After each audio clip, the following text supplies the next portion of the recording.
За оние кои што бевте присутни минатата сабота, знаете дека зборувавме за она бунтовничка лоза или класа на луѓе, бунтовници против Бога, почнувајќи уште од самиот почеток, почнувајќи од првиот син на Адам и Ева, Каин.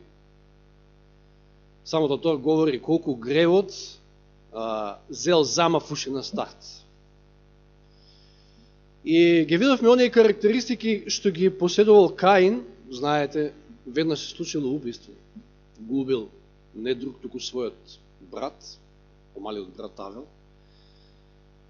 И еве ќе испомнав на почетокот. Желба за самоизвишување, гордост, презирање на совети, значи не сакал да прими совет, поготово од својот помал брат, затоа што бил научен, вели, да секојаш тој му се покорува нему, како на постар. Така натаму. Не трпи протиставување и сака да му се покорува, тоа што ќе го кажав, значи да царува или да има контрола, што е всушност, мислам, нешто што се наоѓа во основа на паднатата човечка природа, како што можеме да тоа го проследиме и од докторот Хорст Милер. Сега, испомнав тогаш на самиот крај, па би сакал да надоврзам на некој начин. Овие карактеристики, спомнавме Каин, па поврзавме со Вавилон, Вавилонската кула, Нимрод, чието име, самото име значи бунт, па потоа и Навуходоносор, Вавилон, тогашното царство, но и денешната нео-Вавилонска империја, која што полека се оформува пред наши очи, ги има тие карактеристики. Но дали ние сме имуни на вакви карактеристики, дали ние, како оние кои што ја поседуваме вистината, и знаеме кој е зверот, ги знаеме трите ангелски вести, пораката кои што треба да ја пратиме до денешниот свет, дали може би ние може да се најдеме, да не се најдеме може да се најдеме во истата оваа ситуација. Значи да укажуваме на излезете од неја народе мој, а да сме ние всушност внатре. Денеска ќе видиме уште една карактеристика која што јас ја нафрлив минатиот пат, која што е во основата на секоја лажна религија. Па може да отвориме во втората ангелска вест, да ја читаме Откровение 14 глава 8 стих. Откровение 14, 8. Да се подсетиме на втората ангелска вест, како гласи. Откровение 14, 8.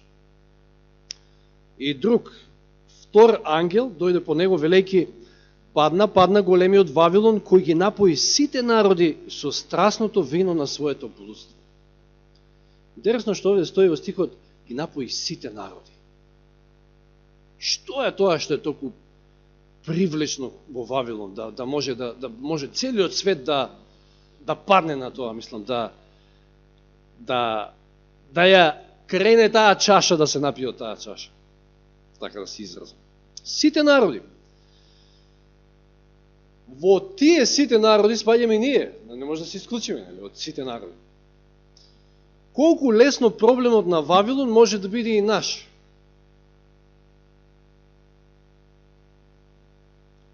Спомнав, кога станува збор за Вавилон, почетоците му се веднаш после потопот, знаете, се издвоила една класа од храм на луѓе, кои што полека, но сигурно почнале да се повлекуваат од високите места, од планините, се симнале во она сенарска, како се викаше таа долина, богата долина покрај реката Еуфрат, и тука решиле да се населат и да живеат, а патем се одвоиле од своите браќа, зашто? Затоа што не можеле повеќе да ги поднесуваат, затоа што овие продолжиле да ја шират идејата за семето, за спасението и така натаму, а овие сакале нешто друго. И Нимрод, како еден од главните во целата таа работа, во изградбата на кулата вавилонска, и идејата, која била идејата, меѓу другото, за изградбата на оваа кула? Зошто толку висока, зошто сакале да достигне до самото небо. Знаете, минатиот пат спомнавме меѓу другото, значи да проучат, да видат што има таму над облаците, па за да спречат ако е можно некој следен потоп. Но идејата, главната идеја во духовна смисла овде е спаси се сам. Идејата на спаси се сам. Дури, зошто ја граделе кулата?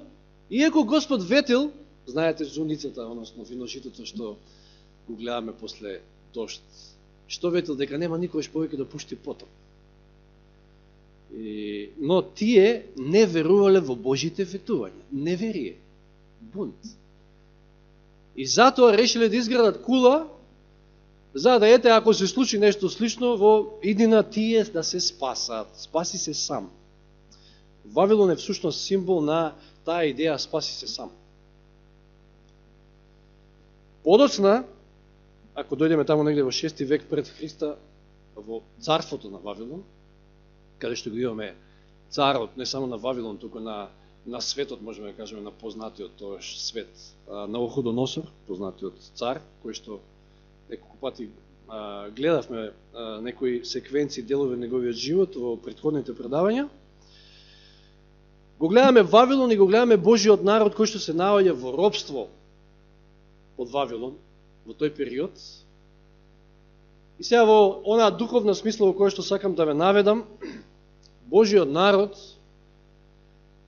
не во буквално робство, туку може да кажеме дека се наоѓа во робство на таа идеја спаси се сам или направи сам, многу подолго од тие години буквални на евреите кои што биле под, значи, тоа буквално робство на Навуходоносор и Вавилон. Може да кажеме дури од самиот старт, еве Каин, земете го Каин. Каин бил со таа идеја, ја прифатил идејата, направи сам, односно спаси се сам, нели? Принел, како што реков минатиот пат, патлиџани и крставици, место крвна жртва, она како што Господ пропишал. Значи, јас имам своја идеја, јас имам свој начин, јас ќе се спасам вака. Јас сметам вака. И реков, скоро секоја лажна религија денеска се базира на тоа, на таа идеја, спаси се сам.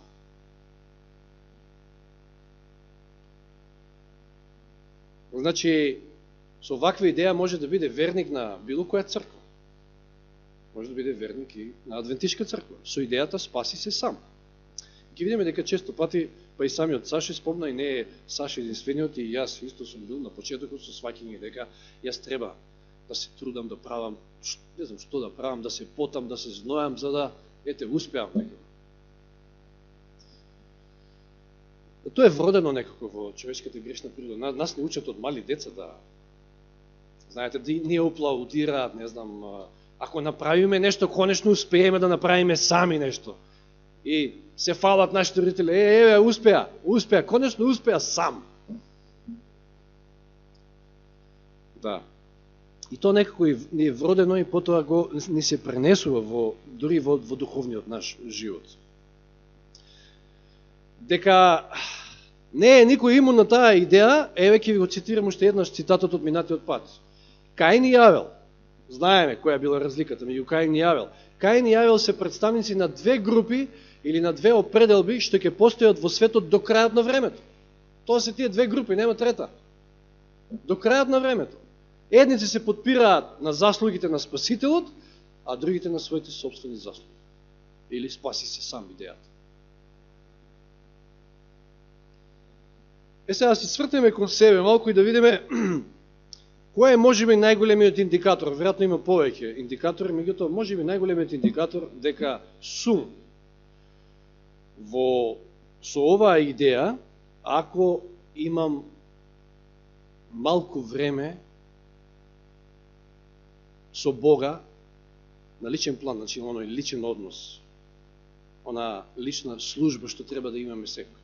Значи да, саботата е прекрасно време да се дојде во црква и да имаме една заедничка служба овде, меѓутоа не можеме да живееме, нали, знаеме дека Исус Христос вистината е лебот, не можеме да живееме ако еднаш само неделно јадеме, тоа многу добро го знаеме, туку секој дома треба да има лична служба. Колку време посветуваме во таа лична служба? Или на брзака, некако. обично сабајле, на сабајле е најдоброто време, нели, кога и умот е одморен и се. Меѓутоа, колку време минуваме? 5 минути, 10 минути, онака летимично, ајде утренскиот стих, нешто тамо, цитатот од Елен Вајт, коментарот на тој стих и така натаму. Тоа е можеби еден од најсигурните индикатори дека сме паднале во таа идеја, спаси се сам, затоа што нам не е неопходно, Исус не е неопходен. Тоа е однос со Христа, личниот однос со Христа. Ако го немаме времето, ако не поминуваме долго време, тоа што навистина сме во таа идеја, спаси се сам. Се подпираме на себе. Да се сетиме на оној цитат, Елен Вајт вели дека треба секој ден да поминуваме квалитетен час, еден час, вели, размислувајќи за Христа и за неговиот живот, посебно за неговиот живот во оние последни денови од неговиот живот на земјата. Секој ден квалитетен час, па може да сега предпоставиме што подразбира под тоа квалитетен час. Значи, длабоко да размислуваме, длабоко да се насочиме на тоа. Не само онака површно. Кога сме кај ова, ако се подсетиме на Марта и Марија, пак ќе ги спомнам, минатиот пат мислам да ги спомнав, во Лука 10 глава 41-42, ајде да се подсетиме на кратко, Лука 10, 41-42. Знаете, Исус често пати, односно милувал да оди во домот на Марта, Марија и Лазар, кога зборувавме за исполнување со Духот Свети од неодамна, што кажавме овде? Зошто милувал Исус да оди токму во овој дом? Затоа што таму имал подготвени слушатели кои што сакале да слушаат. Тоа биле и Марта, и Марија и Лазар. Меѓутоа, Марија предначела на некој начин. Што вели таму во 41 стих? Господ ја одговори и рече на Марта, дали откако Марта се жали, дури му рекла на Исуса да ја предупреди Марија. Марија цело време коленичи, тука е покрај Исусовите нози и слуша, едноставно впива. А Марта се труди да го нагости Христа, нормално ништо лошо во тоа, меѓутоа Господ ја одговори и рече: Марта, ти се грижиш и се вознемируваш за многу нешта, а потребно е едно. Марија го избра добриот дел, што нема да и се одземе.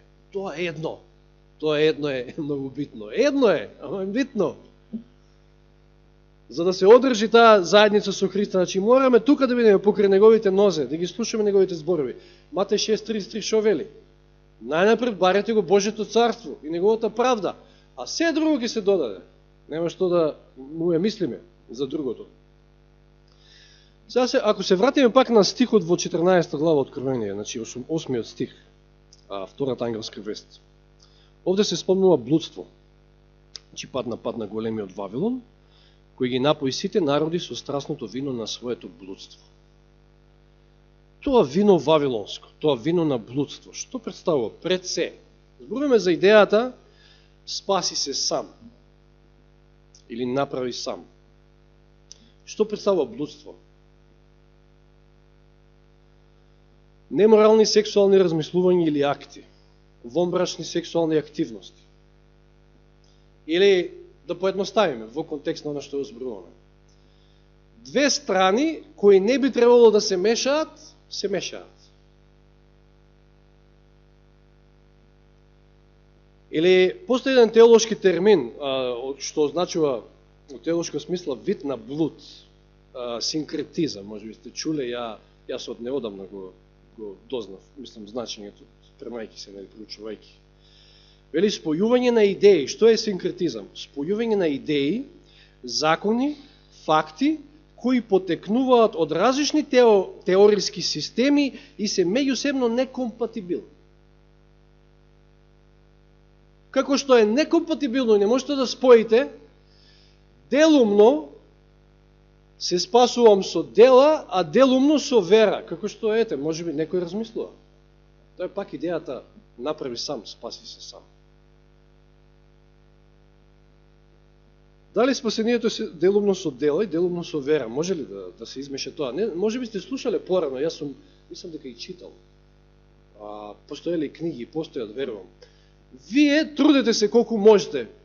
Значи сега некој има способности 50%, до 50% да стигне, па Господ ќе ги додаде тие други 50%, за да стигнете до 100%. Некој не може до 50, некој до 20%, па Господ ќе дојде до 80%, некој може до 90%. Има способности човекот, интелект, не знам што. Ете, силна волја, се воздржува многу повеќе, не знам. И Господ ќе дојде 10%.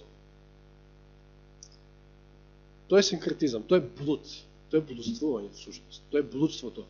Кој што го нуди Вавилон, кој што го има во таа чаша на блудство. Тоа е тоа вино вавилонско. Еко, нели, тука спаѓаат, знаеме, сите гнасоти, сите оние, сме зборували за тоа порано, сите оние лажни науки кои што ги нуди, но во овој правец во кој што зборуваме, генерално, она што е основно е ова. Мешање на работи кои што не може да се мешаат. И еве еден цитат од Елен Вајт од Одбрани пораки, првиот волумен.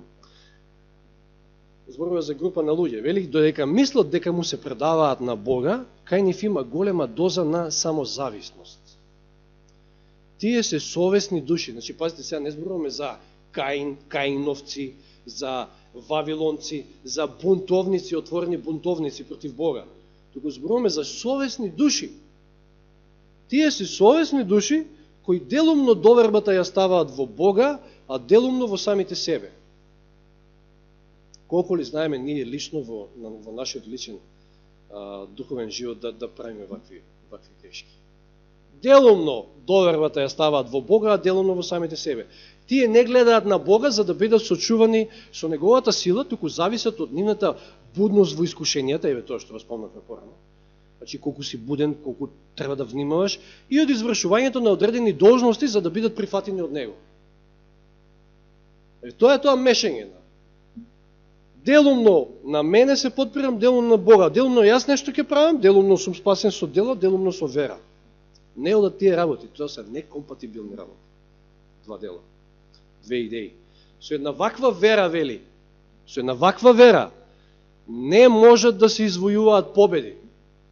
И ние се чудиме некогаш зашто стоиме во место, можеби, тапкаме во место. Затоа што веројатно делумно се подпираме на себе, делумно на Бога. Блудствуваме, буквално. В духовна смисла. Со една ваква вера не може да се извојуваат победи. Значи, пораз. Ке додржиш овој ден, ке додржиш следниот ден, ама третиот ден ќе паднеш. Пораз. Всушност ти си поразен цело време, затоа што ти се обидуваш самиот во своја сила, а тоа не е можно. Овие лица, вели, се трудат безцелно. Замислите си. Овие лица се трудат безцелно. Џабе е тоа. Нивните души се постојано во робство и не можат да најдат мир се додека не се најдат покрај Исусовите носи. Видите зашто Исус вели дека Марија го одбра она едно, она што е битно, вистинското. Или еве, на друг начин да го изразиме блудството.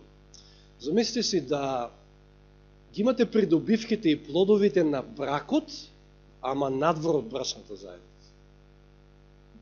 Или, значи, да ги имате придобивките и плодовите на таа вистинска заедница, ама надвор од таа заедница.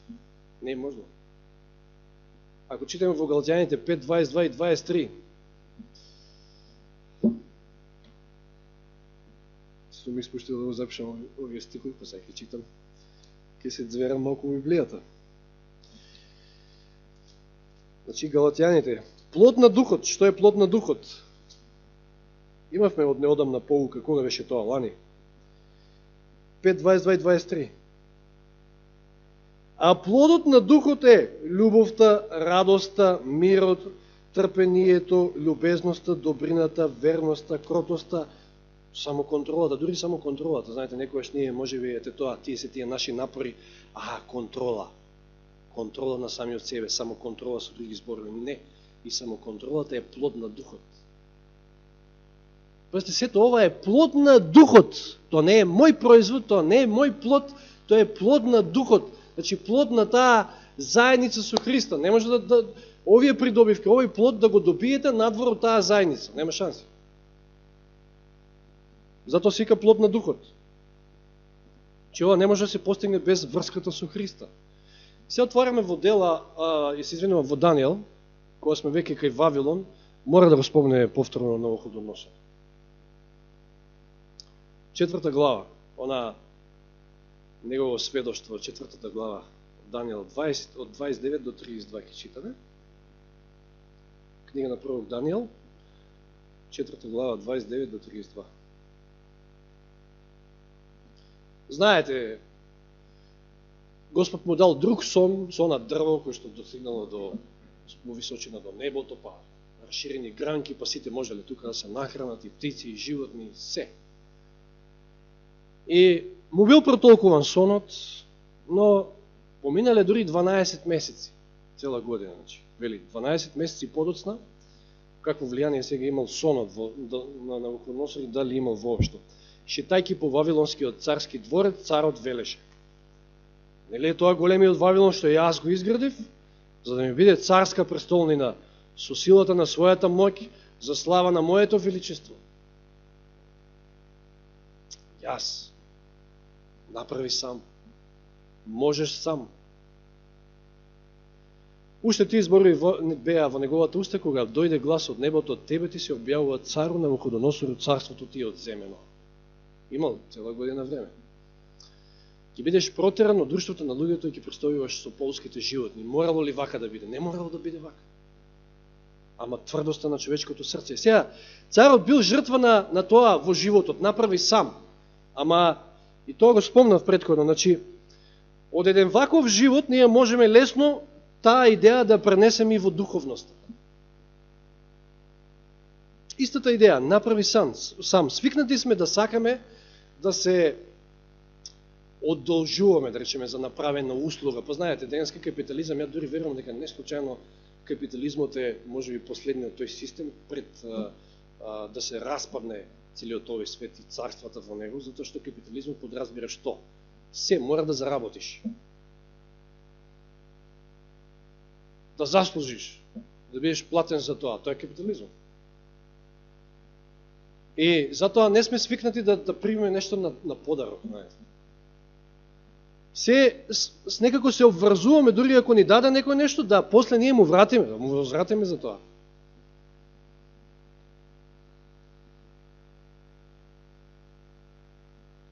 Па сетете се, еве, од мали колку што може да се сеќавате, не знам, па еве, во школството, исто е. Вие посебно ќе бидете наградени, знаете, односно ќе бидете казните кога фатат дека препишувате на тест.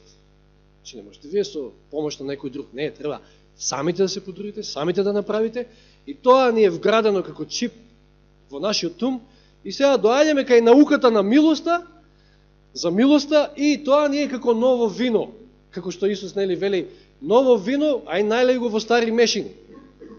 Не бива. Како нова наука. Но факт е дека ние не можеме. Господ е тој кој што може да се отргнеме од таа идеја дека можеме сами, затоа што ние ништо не можеме. Филипјаните 2.13. Дури видите докаде оди Бог во тие своји заложби за да не спаси, за да не избави од ова. 2.13. Филипјаните. Зошто Бог е оној кој действува во вас да сакате и да постапувате според неговата волја. Тој действува дури и да сакаме, да засакаме, затоа што нормално е. Човек ништо нема да прави ако не сака на крајот на криштата. Бог е оној кој што действува во вас за да сакате и да постапувате. Тука нема синкретизам, нема тука мешање на работи. Па добро, тогаш што е наше? Зошто често пати сте ме слушнали мене, меѓутоа тоа и нормално сестрелен Вајд го кажува, зошто семокниот Бог е немокен да ме спаси? Во некоја ситуација е немокен нормално. Не може тој да оди против мојата слободна волја. Морам јас да кажам да. Значи, ја морам да се предадам, тоа е проблемот на христијанинот, а тоа е најтешкиот дел. Елен Вајд вели, пак ќе кажам, Неговиот дел, споредбено со нашиот, е многу голем. Нашиот е ситен.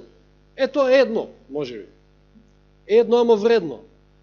Ама без тој дел, без тој мал наш дел, Господ не може да направи ништо во нашиот живот. А тоа е предавањето на нашата волја. Да му се предадете, тоа е најтешкото. Тоа е за грешната човечка природа е најтешкиот дел. Меѓутоа, тоа е тоа. Сега, да му се предадете, знаете како звучи во овој свет предавање? Ти си слабак. Тоа е слабост да се предадеш, да се бориш. Ама во Божјото царство има поинакви мерила. Најголемиот во Божјото царство кој е? Оној кој што е најголем слуга. Оној кој што највеќе служи, тој е најголем во Божјото царство. Првиот е последен, а последниот е прв. Или во Божјото царство, односно кај Бога победуваш ако се предадеш. Колку тоа и да звучи несоодветно. Да, парадоксално. Победуваш ако се предадеш. Тоа е проблемот. Како да се скрши таа наша гордост, тоа подпирање на себе.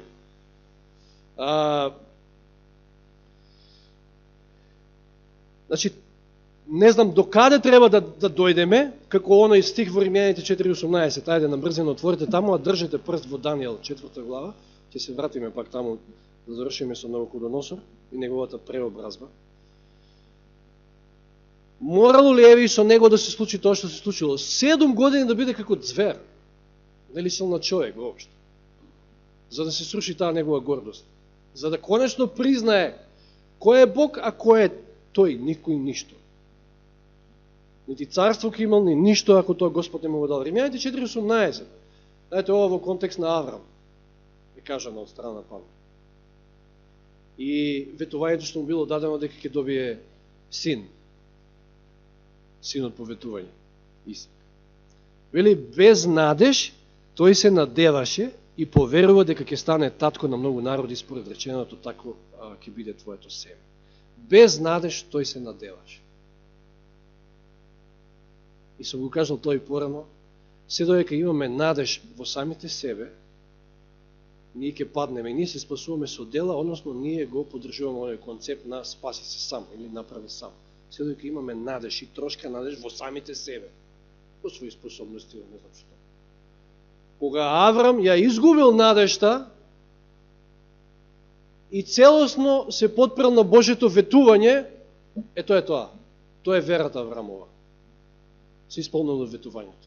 Предходно знаете, се обидел преку Сара, се обидел со човечки сили, позатоа и обржувањето потоа како знак дека не можеме ние во своји сили. Без надеж тој се надеваше. Дали треба да се најдеме во таква една ситуација? Неверојатно е колку знаеме да бидеме тврдоглави некојаш во нашиот живот. Еве налик на Навуходоносор, сега да отвориме во 4 глава од 34 до 37 ќе прочитаме. Што се му се случило? Зошто? Зошто морало до таму да дојде? Значи да се случи таа преобразба, од тоа јас да имам контрола, од тоа јас да владеам, да дојдеме во ситуација да тој има контрола. Од 34 стих, откако се исполнија одредените денови, јас Навуходоносор ги подигнав очите кон небото. Разумот ми се врати. Тогаш го благословив Севишниот, фалејќи го и возвишувајќи го оној кој живее довека. Неговото царство е вечно царство, неговата власт е за сите поколенија. Каде е сега неговото јас овде? Дали негде е Навуходоносор самиот се величан? Нема повеќе тоа. Господ е во преден план.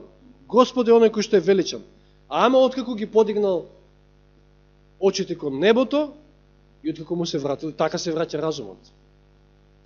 Знаете, еве пак ќе го спомнам, помалиот син, блудниот син од параболата со двата сина. И него му се врати разумот, дојде при себе, како што вели таму. Кога?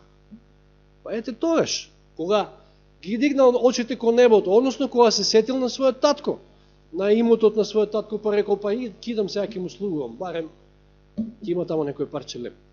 Не овде да мизерувам. Да, треба да ги дигаме почесто очите кон небото. И да продолжиме понатаму ова величествено обраќање на Навуходоносор кон Господа. Вели, жителите на земјата секако ништо. И јас сум едно ништо, со други зборови. Тој постапува според својата волја со небесната војска и со земните жители. Никој не може да ја запре неговата рака или да му рече што правиш. Во истиот час ми се врати разумот и за славата на мојата царска чест ми се врати величеството и сијајот. Моите советници големци ме побараа, бев воспоставен во царска чест и моето величество уште порасте. Сега јас Навуходоносор го фалам, го возвишувам и го славам небесниот цар, чии сите дела се вистина, сите патишта правда, и кој може да ги понижи оние кои што одат, и кој може да ги понижи оние кои што одат во гордост. Еве, дури и тоа некогаш е неопходно да Господ не понижи, да ја сруши таа наша гордост, за да излеземе од Вавилон. Од таа идеја, дека можам сам. Сега интересен е 37 стих, внимавајте, речникот кој што е овде искористен. Како се обраќа и што вели? Чии сите дела, значи го славам небесниот цар, чии сите дела се вистина, сите патишта правда, и кој може да ги понижи оние кои што одат во гордост.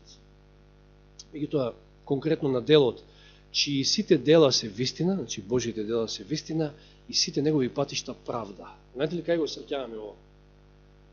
Откровение 15 глава. Спасените на стакленото море. И што велат? 15 глава Откровение, 2 и 3 стих. Онаа песна на Мојсија. И содржи овие стихови, мислам сличен речник. И видов нешто како стаклено море, 2 стих, измешано со оган, и оние кои го победиат зверот, и неговиот лик и бројот на неговото име, стоја на стакленото море и имаа Божи китари. И ја пеја песната на Мојсија, Божиот слуга, и песната на јагнето, велејки: големи си, прекрасни твоите дела, Господе Боже Вседржителу. Праведни и вистински се твоите патишта, цару на народите. Истите зборови на Навуходоносор. Ама тоа се оние кои што го победија зверот. Да, знаеме кој е зверот, знаеме кој е Вавилон, знаеме дека Вавилон и конечно ќе падне, иако одамна е паднат во духовно смисла, значи сите оние цркви, мајката и керките, се е тоа веќе отидено. Но каде ќе бидеме ние? За да ние победиме, ние треба да го победиме зверот во себе, ние треба да ја победиме онаа идеја, ако се уште може би се подпираме и веруваме во таа идеја, дека можам сам, идејата спаси се сам. Тоа е блудство. Тоа е вавилонската чаша со тоа налеано вино на лажни доктрини. Ако не се подпреме целосно на Бога, значи видовме, ќе трпиме само порази. Не може делумно на себе, делумно на Бога, целосно треба да се подпреме на Бога. Тоа е проблемот со секој од нас, тоа е грешната природа, тоа е несвојствено за нас. Но мора, тоа е единствениот пат, единствениот начин, единствениот излез. Така Господ ни помогне во тоа. Амин.